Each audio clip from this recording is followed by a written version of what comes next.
Well, the shoe's on the other foot. I'm with Andrew McCombe, who is the founder of a new show called Outlier. And basically, I'm going to ask Andrew some really twisty questions today about the show, about the good parts of the show, some of the funny things that are going to happen, some of the interesting people that are involved in the show. And this is a surprise for Andrew. He didn't know this was going to happen, but I'm glad it's happening. He's always, digging stuff out of everybody else about all sorts of things. Well, we're going to do the same thing to Andrew. So Andrew, welcome to the show. You're going to put me out of my comfort zone? I'm definitely going to put you out of your comfort zone. But I think to start with, Andrew, let's talk about what Outlier is. Let's talk a little bit about the show.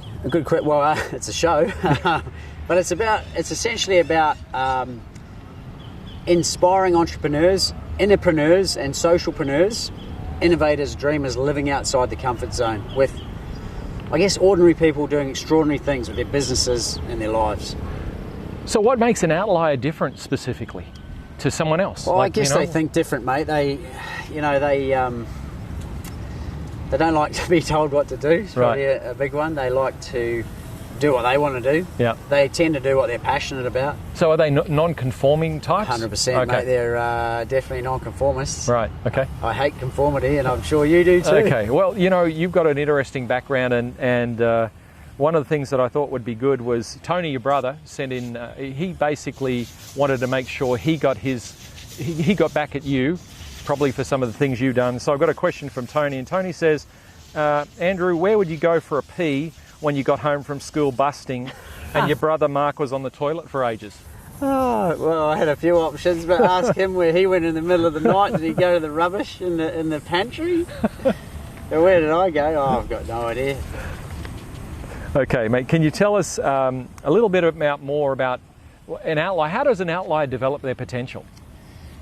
Well, I guess the first thing is a good outlier is quite self-reflective. They know what they stand for, they know what their values are, they know what they want in life. Mm-hmm. They have a vision, they have a cause, they have a message that they want to share, and they know it's going to make a difference in some form. Right. So I think they see the world differently. Okay.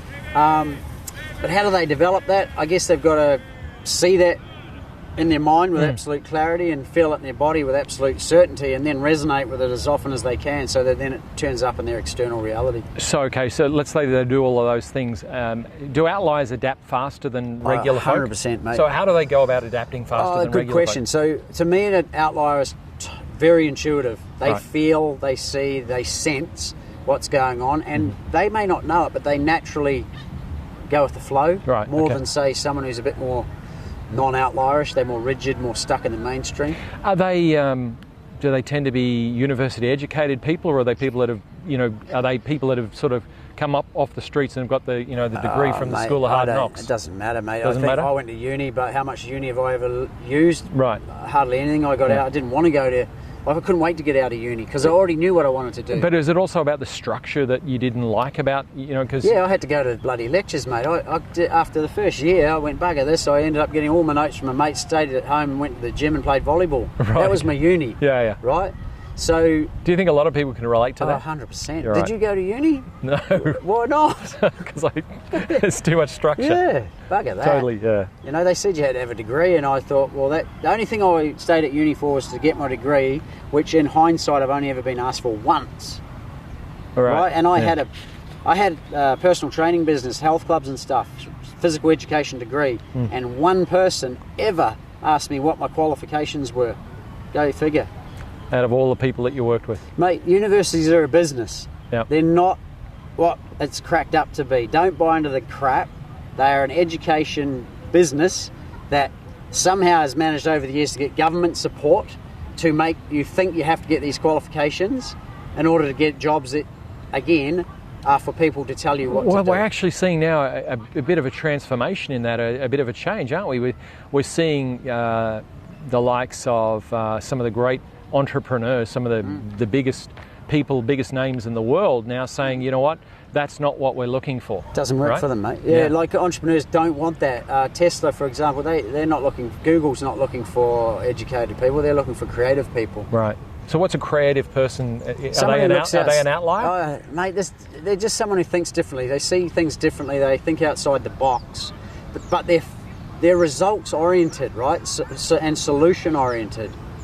So they just want to get a result. They don't care how the result happens, just get us a result. Okay. So I think A, they're clear on what the result is they want, and then B, they start working out a plan on how to make it happen. Tony's texted me another message for you, mate, so I've got it here. He said, does your mate Hayden endorse hitchhiking on volleyball trips? Oh God, there's a story. So what's that all about? That's an interesting one about psychology, mate. I'll tell you a little story there. So we went to this national championships for indoor volleyball, and our mate Hayden hitched a ride. We all got we flew in. He hitched a ride from Wellington and was in New Plymouth, I think it was. He picked up this hitch. He got picked up by a guy, and this guy pulls into a side road halfway on the trip, wedges him up against a hedge so he couldn't get out, and he starts masturbating. Oh no! In front of him, he says, "You don't want to join me, do you?" Oh and my God. mate. So when he turns up in New Plymouth, he was as white as a ghost, Oh, and we're all laughing. We're saying, "Mate, why didn't you get out of the car?" He goes, "Well, A, I was wedged, and B, I just wanted to get here because I got no money because we were students, right?" Anyway, he was sheet white when he got there, and it was the biggest laugh we've ever had. So say no to hitchhiking. Okay, got one question here, and then I've just got another buzz from Tony, one more. He says, I've got one more for you. Okay, what can Outliers do to stay true to themselves, mate? Stay true, good question, mate. It's hard because the mainstream appears to be doing the opposite a lot of the time. So that makes it real challenging, right? Yeah, I mean, you feel like you're different, right? You feel like you don't belong, and that's not an easy process. So stay true, mate. I guess surround yourself with other outliers. Yep. The other thing with outliers, though, we all tend to be doing our own thing. We don't always come and hang out together like a herd or a crowd or whatever. Because we don't like doing that? Nah, but we do like to connect at times with deep, meaningful connections. Yep. But mates, but I do endorse that, and I do endorse, when I go back to the education, self-select your education. Don't be told what you should learn. So find things you're interested in and learn from that. Absolutely. And they're mentors in their own rights, books, videos, podcasts, all of that. But this is something that not a lot of people know about. Find a way to dissipate the emotional charge that's going on around you that's finding it hard work. Did you hear what I just said? If not, hook us up. We'll be able to help you with that. Did you understand what I just said, Laurie? No, I was getting ready to ask the next question that's just come through from Tony. It's an interesting one, isn't it? But that's something it's different, and it's an outlierish thing. But the only reason we don't have what we want is we're not resonating with it, right? So it means we're on a different frequency, and a frequency is just a feeling or vibration. Yeah. So if things are feeling hard, identify the feelings you'd rather feel and feel them as often as you can, and by default you start to attract. You harmonise. You're in harmony with that vibration. Yeah. Well, that's a short way of saying this is not going to get you in harmony anyway. Oh, no. So he said, this is last one. He says, is it true that when you were a teenager you could do more than 100 farts in a row consecutively when lying on your back in the lounge with your butt pointed skyward? No, it's not true. I could do 384. But mate, I had a headache afterwards. But how's this? This will crack you up. 14 years old, went to school, told my mates that story, right? One of my mates turned to me and goes, "Is that all?" And he proceeded with no weird body action to pull out at least 400 just through effort. It just shows you what can happen when you practice a lot.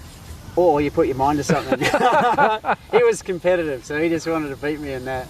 Well, mate, it's great asking these questions, and I've learned some amazing things.